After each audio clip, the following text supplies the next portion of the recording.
সকল শহীদরা শুয়ে আছে তাদেরকে এখনো শনাক্তকরণ করা হয় নাই। আমাদের মূল দাবি হলো তাদেরকে অনতিবিলম্বে শনাক্তকরণ করতে হবে।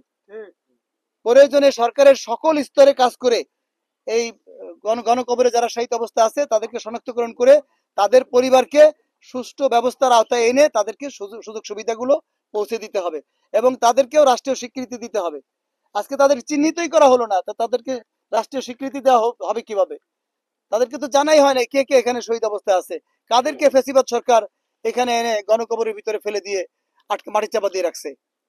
বর্তমান সরকার, জুলাই গণ অভ্যুত্থানের সরকার, বর্তমান সরকার আমাদের ফ্যাসিবাদ বিরোধী সরকার, এই সরকারের কাছে আমাদের উদাত্ত আহ্বান থাকবে এই গণকবরকে অনতিবিলম্বে এবং দ্রুত এখানে খোঁড়ার ব্যবস্থা করে ডিএনএ টেস্টের মাধ্যমে প্রত্যেকটা শহীদ পরিবারের সাথে যাদের ম্যাচিং করে তাদের সাথে এই শহীদ পরিবারের সাথে মিলিয়ে তাদেরকে শনাক্তকরণ করা এবং তাদেরকে জাতীয় বীর প্রতীক যে আখ্যা দেওয়া হয়েছে সেই আখ্যার সার্টিফিকেটটা তাদের হাতে পৌঁছে দেওয়া।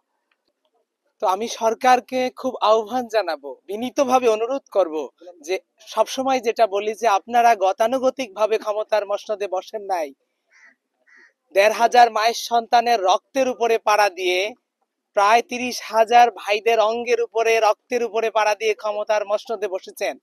আপনাদের কান থেকে যে সিলগালা লাগানো আছে এবং আপনারা যে কুম্ভকর্ণের মতো ঘুমিয়ে আছেন সেই ঘুম থেকে একটু জেগে উঠুন, দেশ ও জাতির জন্য কাজ করুন, শহীদ পরিবার এবং আহত পরিবারের জন্য কাজ করুন। যারা এই জীর্ণ জাতিকে একটা ফেসিবাদ মুক্ত করার জন্য জীবন দিয়ে, তাদের আহত ভাইরা তাদের অঙ্গ দিয়ে এই দেশটাকে স্বাধীন করে গেছে, আমি বলবো দল মত নির্বিশেষে প্রত্যেকটা দলকে, সরকারকে, সকলকে আহ্বান করব আপনারা এই জিনিসগুলো দৃষ্টিতে নেন।